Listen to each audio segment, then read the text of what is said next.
Kom ons bid. Vader wat in die hemel is, Vader, dankie net, Vader, vir die wonderlike voorreg, Vader, om ons kinders van U net op 'n Vrydagoggend bymekaar te kan wees, om, Vader, net die beste deel te kon uitkies vanoggend en is om by U voete te kom sit, Vader. Soos ons Tony reeds gebid het, Vader, dat ons net elkeen kan kom en kan kom luister dit wat U vir ons elkeen wil sê vanoggend, Vader. Vader, ons kom net vanoggend ook en ons kom tree in, Vader, vir Omeni, Tannie Cecile, Omeni het gepraat van Nelmarie, Omeni het gepraat van sy skoondogter, Vader, ons kom tree vir hulle elkeen in vanoggend. Vader, Om Lucas het gepraat van Janie Besuitnout, Vader, ons kom bid net en ons kom tree vir hulle in vanoggend. Amen. Vader, soos U ook in die woord sê, Vader, is daar is wat onder julle is wat siek is, Vader, met ons hulle hande oplê en ons met hulle salf, Vader. En ons kom nou in die Gees, Vader, ons kom bid U salwing oor elkeen van hierdie mense wat ons nou van gepraat het, Vader. En ons kom bid net, Vader, totale genesing, Vader. Ons kom bid net, Vader, dat U sal kom herstel, dat U sal kom nuut maak in hulle lewens, Vader. En Vader, dat net U wil sal wees wat vir elkeen geskied, Vader. En soos Marcel ook gesê het, Vader, ons loof en ons prys U en ons dankie, Vader, vir hierdie wonderlike reën wat U vir ons gestuur het, Vader. Vader, ons sê net vir U dankie. En so kom tree ons ook in vir klein San, Vader. Vader, ons kom bid net en vra, Vader, dat is net asseblief haar voetstappe sal rig, Vader. Vader, U het al reeds die pad vir haar voorberei, Vader. Vader, U ken die begeertes van haar hart, Vader. U ken, Vader, dit wat sy graag, waar sy graag haar passie wil uitleef en haar talente wil uitleef, Vader. Ons kom bid net en vra, Vader, dat U net sal kom voorsien ver bo dit is wat sy ooit sal kan bid of dink, Vader. Amen. En ons eer U net vanoggend vir hierdie nuwe dag, Vader, wat U vir ons elkeen gemaak het. En dankie dat ons hier kan uitgaan met die wete dat U leef, Vader, met die wete dat ons nie alleen is nie, maar U is met ons oral waar ons gaan, Vader. Vader, soos ons ook nou gesing het, Vader, ons is nooit alleen nie, Vader. En dankie dat ons vanoggend net die knie kan buig voor U en net erken, Vader, dat U die Here is, Vader. Dat ons verlos het, ons verlosser, ons zaligmaker en ons redder is, Vader. Ontvang vanoggend al die lof, al die eer, al die dank en al die aanbidding. Vir dit in Jesus naam alleen. Amen. Amen. Ja, goed. Dankie om Lucas. Dit is 'n voorreg. So, vanoggend lees ons bietjie oor Gideon. Ek dink is maar 'n verhaal wat ons almal ken, oor Gideon. So ek net 'n bietjie paar verse deel uit Gideon, uit Rigter 6 en Rigter 7. Ek sê Gideon 6. Ja. Rigter 6 en Rigter 7. So net om te begin, ek meen soos ons ken die verhaal van Rigters en waar die Israeliete op baie stadium hulle self bevind het. So dit gaan maar oor die Midianiete wat die Israeliete verdruk het. So ek net graag 'n bietjie konteks gee met die eerste paar verse. Maar toe die kinders van Israel gedoen het wat verkeerd was in die oë van die Here, het die Here hulle oorgegee in die hand van die Midianiete 7 jaar lank. En die Midianiete het die oorhand oor Israel gekry. Vanweë die Midianiete het die kinders van Israel vir hulle slote gemaak wat op berge is en die gate en die bergvestings. En net om te dink, hulle het in die grotte gaan wegkruip. En laat my net dink baie keer, ek veralgemeen dalk miskien en vra verskoning daarvoor, is dit nie maar soms wat ons ook doen, wanneer ons so 'n bietjie verdruk voel nie. Ons gaan kruip weg. In plaas daarvan dat ons opstaan, gaan kruip ons eerder weg, soos as hulle sê, die volstruis wat die kop in die sand druk. En die noop het gaan net weg. Okay, so, want as Israel gesaai het, dan trek die Midianiete en Amalekiete en die kinders van die ooste uit, en trek teen hulle op, slaan laars teen hulle op, en verwoes die opbrengs van die land, in die rigting na Gaza, en hulle laat geen lewensmiddele, geen skaap, of bees, of esel in Israel oorbly nie. Want hulle het met hulle vee en hul tente opgetrek en gekom soos sprinkane in menigte, terwyl hulle en hul kamele ontelbaar was. So het hulle dan die land ingekom om dit te verwoes. As 'n mens net dink aan sprinkane, as 'n sprinkane mielieland betrek, dan bly daar niks oor nie. So dis hoe baie hulle was. Hulle praat van 100,000 omtrent wat die Midianiete was, so sprinkane en ewen hulle kamele wat baie was. En Israel het deur die Midianiete baie arm geword, maar die kinders van Israel het die Here aangeroep. So hulle tot 'n besef gekom, hulle die Here nodig en hulle het hom weer aangeroep. En toe die kinders van Israel die Here aanroep vanweë die Midianiete, het die Here 'n profeet na die kinders van Israel gestuur en die het vir hulle gesê, so spreek die Here, die God van Israel. Ek self het julle laat optrek uit Egipte en julle uit die slawehuis uitgelei en julle gered uit die hand van die Egiptenaars en uit die hand van al julle verdrukkers en hulle voor julle uitverdrywe en hulle land aan hulle gegee. En ek het aan julle gesê, ek is die Here julle God. Julle mag die gode van die Amoriete, in wie se land julle woon, nie vrees nie, maar julle het nie na my geluister nie. Okay, so dis net so 'n bietjie agtergrond van waar die Israeliete op baie stadium hulle self bevind het. Toe het die engel van die Here gekom en gaan sit onder die terpentynboom wat by Ofra staan, wat aan Joas, die Abisriet behoort het, terwyl sy seun Gideon juis koring uitgeslaan in die parskyp om dit te beveilig teen die Midianiete.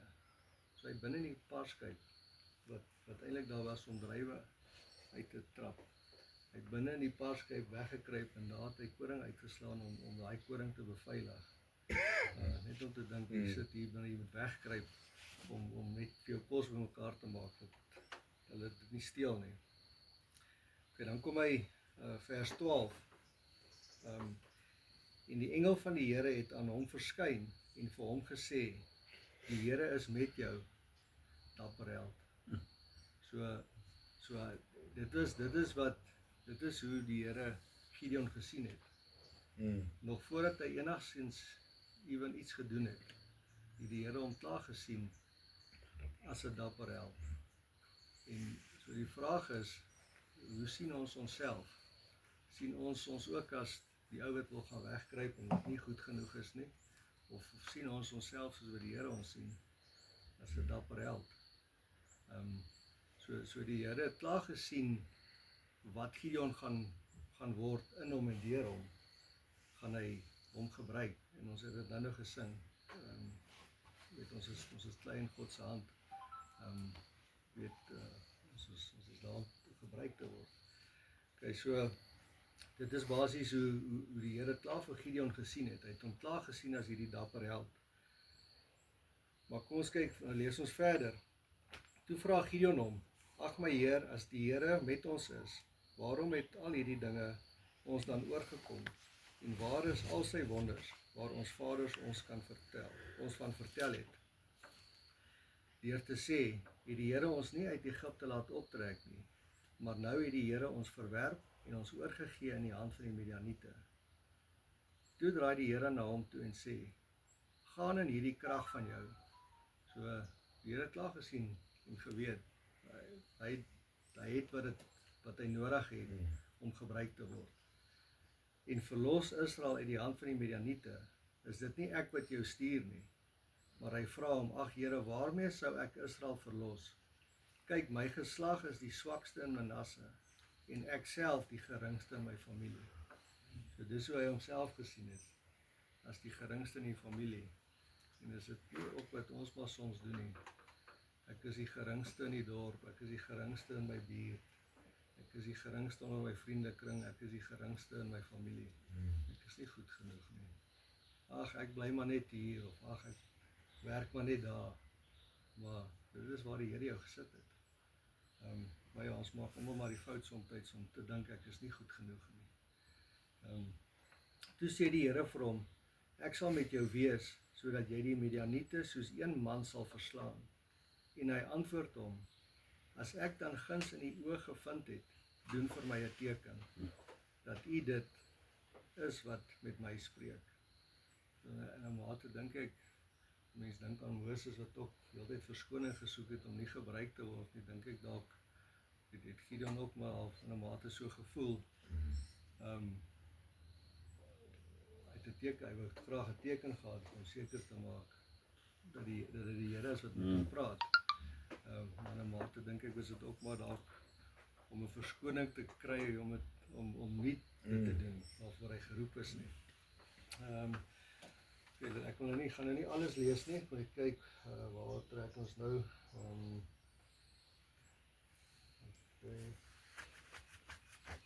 So dan kom dit by die tekens. So ek gaan nou nie dit alles lees nie, maar een van die tekens was die vuur wat uit die rots uit gekom het. En toe was dit die tekens van die wolvlies op die dorsvloer, wat die Here toe nou wat die Here vir hom gegee het. En dan as ons nou gaan Rigters 6 vers 23, dit is nou nadat hy die eerste teken gedoen het van die vuur wat uit die rots uitgekom het, sê die Here vir hom, maar die Here sê vir hom, vrede vir jou, vrees nie, jy sal nie sterwe nie. Sure. So daai was die eerste bevestiging om vir hom te sê, ek is met jou, moenie bang wees nie, jy sal nie sterf nie. So daai was die eerste bevestiging gewees. En dan praat hy verder van, en die Here het in dieselfde nag, het die Here vir hom gesê, neem 'n bil van jou vader, naamlik die tweede bil van 7 jaar. So hy het basies vir hom bevel gegee om 2 bulle te gaan offer en om ook die Baal te vernietig, die altaar van Baal te vernietig. So dit was alles deel van die Here se plan om die Midianiete kwaad te maak, om hom te wil doodmaak. Okay, so nou gaan ons aan Rigters 6 vers 34. Okay, so toe hulle nou nadat hy die altaar van Baal vernietig het, het hulle bymekaar gekom en hulle toe nou 'n laar opgestel teen Gideon. En dan in vers 34 sê hy, en die gees van die Here het Gideon vervul en hy het op die ramshoring geblaas en die Abesriete is agter hom aangeroep. So ek dink dis waar alles verander het. Dis die gees van die Here het Gideon vervul en dis waar die krag ontvang het om gebruik te kon word. En dan gaan ons aan. Dan is dit die gedeelte van die wolvlies, die verdere tekens wat die Here hom gegee het. En dan hier Rigters 7, hier van vers 1 af. Daarna het Jerubbaal, dit is Gideon, en al die manskappe wat by hom was, vroeg klaar gemaak, en hulle het laar opgeslaan by die fontein Harod, terwyl die laar van die Midianiete ten noorde van hom was, van die heuwel, môre af in die dal. Toe sê die Here vir Gideon, so hier kom die plan nou. So die Here het vir Gideon geroep, maar hy het hom nie gelos nie. Hy het vir hom die plan ook gegee. Okay, so hier kom die plan nou. Toe sê die Here vir Gideon, die manskappe by jou is te veel vir jou om die Midianiete in hulle hand te gee. Anders kan Israel hom teen my beroem deur te sê, my eie hand het my verlos. Roep dan nou tog uit voor die ore van die manskappe en sê, die wat bang is en bewe, kan teruggaan en wegdraai van die gebergte van Gilgat af. Toe het daar van die manskappe 22.000 omgedraai en 10.000 het oorgebly. Okay, so my wiskunde reg is, was hulle omtrent 32.000 man teen die springkane, die lot springkane, wat 100.000 was. Okay, so die odds daar was, call dit nou maar 30%, okay, vir oorwinning. Okay. Daarop sê die Here vir Gideon, die manskappe is nog te veel, nog steeds te veel. Bring hulle af na die water, dan sal ek hulle daar vir jou uitsoek. So is nie Gideon wat hulle uitgesoek het. Die Here sê vir hom, ek sal hulle vir jou uitsoek. En net so in ons lewe ook. Die Here kies vir jou mense uit om oor jou pad te kom. Partykeer wonder 'n mens, maar dis die Here wat mense oor jou pad stuur. En van wie ek aan jou sê, hierdie een mag met jou saamgaan, die mag met jou saamgaan, maar elkeen van wie ek aan jou sê, hierdie een mag nie met jou saamgaan nie, die mag nie gaan nie. Hy bring toe die manskappe af na die water en die Here sê vir Gideon, Of sê weer vir hom, elkeen wat met sy tong die water oplek soos 'n hond lek, moet jy een kant laat staan. En elkeen wat op sy knie vooroor buig om te drink, ander kant. En die aantal van die wat gelek het met hul hand na hul mond toe was 300 man. En al die ander manskappe het op hulle knie vooroor gebuig om water te drink. Toe sê die Here vir Gideon, sê hy weer vir hom, deur die 300 man wat gelek het, sal ek julle verlos en die Midianiete in jou hand gee, maar al die ander manskappe kan elkeen na sy woonplek gaan. Wat het deur Gideon se kop gegaan. En ons sien nou dit 300 man oor. Ja. So dis van 30% af odds na 0.3% ons om hierdie oorwinning te wen. Ek kan net imagine hoe angstig Gideon was en hoeveel vertroue hy moes gehad het in God se plan om te weet, okay, hier moet ek net gehoorsaam wees en net aangaan. Daarop neem hulle die padkos van die manskappe en hulle ramshorings in hul hand. En hy het al die manskappe van Israel laat gaan, elkeen na sy tente toe, maar die 300 man het hy agtergehou, terwyl die laar van die Midianiete onderkant hom in die laagte was. En daardie nag het die Here vir hom gesê, daar praat die Here nog steeds met Gideon, staan op, gaan af na die laar, want ek gee dit in jou hand. En as jy bang is om af te gaan, gaan jy dan saam met jou dienaar Pura af na die laar toe en luister wat hulle praat. En daarna sal jou hande sterk word en jy sal in die laar aftrek.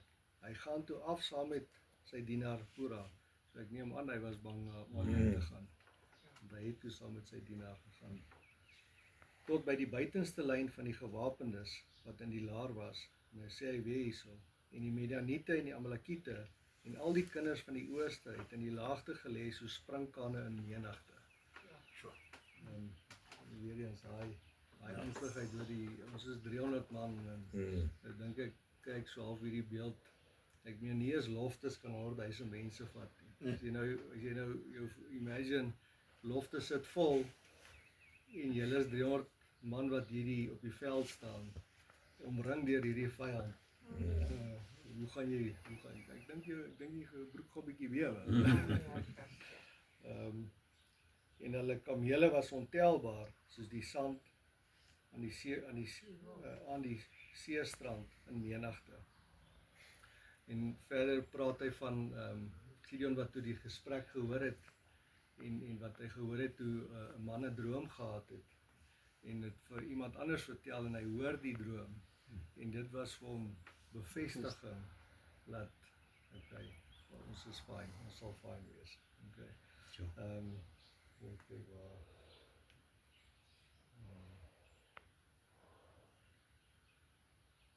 Toe Gideon dan die verhaal van die droom en sy uitleg hoor, het hy aanbid, en hy het teruggekeer na die laar van Israel en gesê, maak klaar, want die Here gee die laar van die Midianiete in julle hand. Dis wanneer hy die droom gehoor het. So dit was van bevestiging. So ek dink hy het so 'n bietjie so 'n hupstootjie van selfvertroue daar gekry. En hy het die 300 man verdeel. So hier kom die plan wat ek neem nou maar aan, hulle sê dit nou nie, maar die Here het nog heeltyd vir hom die plan gegee. En hier is waar Gideon nou die plan half uitrol, wat hy van die Here af gekry het. En hy het die 300 man verdeel in 3 dele en aan hulle almal ramshoring en leekruike met fakkels binne in die kruike in die hand gegee. En aan hulle gesê, kyk na my en maak net so. En kyk, as ek by die buitenste lyn van die laar kom, dan moet julle maak net soos ek maak. En as ek en almal wat by my is op die ramshoring blaas, moet julle ook op die ramshoring blaas rondom die hele laar. En julle moet sê vir die Here en vir Gideon. Toe kom Gideon en die 100 man wat by hom was, by die buitenste lyn van die laar, by die begin van die middelste nagwaak, toe hulle skaars die wagte uitgesit het, en hulle blaas op die ramshoring en slaan die kruike stukkend, wat in hulle hand gehad het. Hulle het geen wapens gehad nie. 'n Ramshoring en 'n kruik. Jy gaan oorlog toe met 'n ramshoring en 'n kruik. Toe blaas die 3 dele op die ramshoring en breek die kruike en hou met hulle linkerhand die fakkels en met die regterhand die ramshoring om te blaas, terwyl hulle uitroep, die swaard van die Here en van Gideon, en hulle het bly staan elkeen op sy plek rondom die laar. Daarop hardloop die hele laar, en hulle skree en vlug, en toe die 300 op die ramshoring blaas, het die Here die swaard van die een teen die ander gerig, ja, die hele laar, en die laar het gevlug. En dis hoe die Here die Midianiete in Gideon se hand gegee het. Hy het die mense teen mekaar gedraai. En dit is maar net wonderlik om te weet, die Here is met jou. Weet, as mens gered is jy geroep. En ek dink soms voel ons dalk minder waardig om gebruik te word. Maar ek dink die verskil is as jy gered is, dan ontvang jy die Gees. En is die Gees wat ons lei en ons leer en ons die krag gee om te doen wat ons nie in ons eie kan doen nie. En ek dink dis wat die verskil maak. Ook om te weet dat ons is nooit alleen nie. In 'n paar plekke in die woord lees ons Deuteronomium, Joshua, Hebreërs lees ons wat die Here ons die belofte gee, wat sê hy sal ons nooit verlaat nie. En dalk is jy op 'n plek in jou lewe waar die Here jou roep om iets te doen, maar jy voel jy is nie waardig nie. Maar weet net, jy is 'n dapper held. En die Here sal met jou wees. En dit is wat jy doen en waarvoor hy jou roep. En hy sal ook jou die plan gee. Ja. Ek ben net soos wat hy vir Noag die plan gegee het om die ark te bou. Hy het nie net vir hom gesê, bou 'n ark nie. Hy het hom die plan gegee, hoe die ark moet lyk, en waarvan moet hy hom bou, en hoe en wat. Hy het hom die plan gegee. Selfs met Moses toe hy die tabernakel bou. Die Here het hom die blueprint gegee om die tabernakel te bou. En net soos wat hy vir Gideon die plan gegee het, oor hoe om die Midianiete te verstaan en wat hy moet doen. En dat die Here self is wat vir hom die 300 man uitgekies het. Net so sal die Here vir jou ook die plan gee. Net om gehoorsaam te wees en die vertroue te hê, dat die Here dit vir jou sal doen. Ja. Dis my My so wonderlik is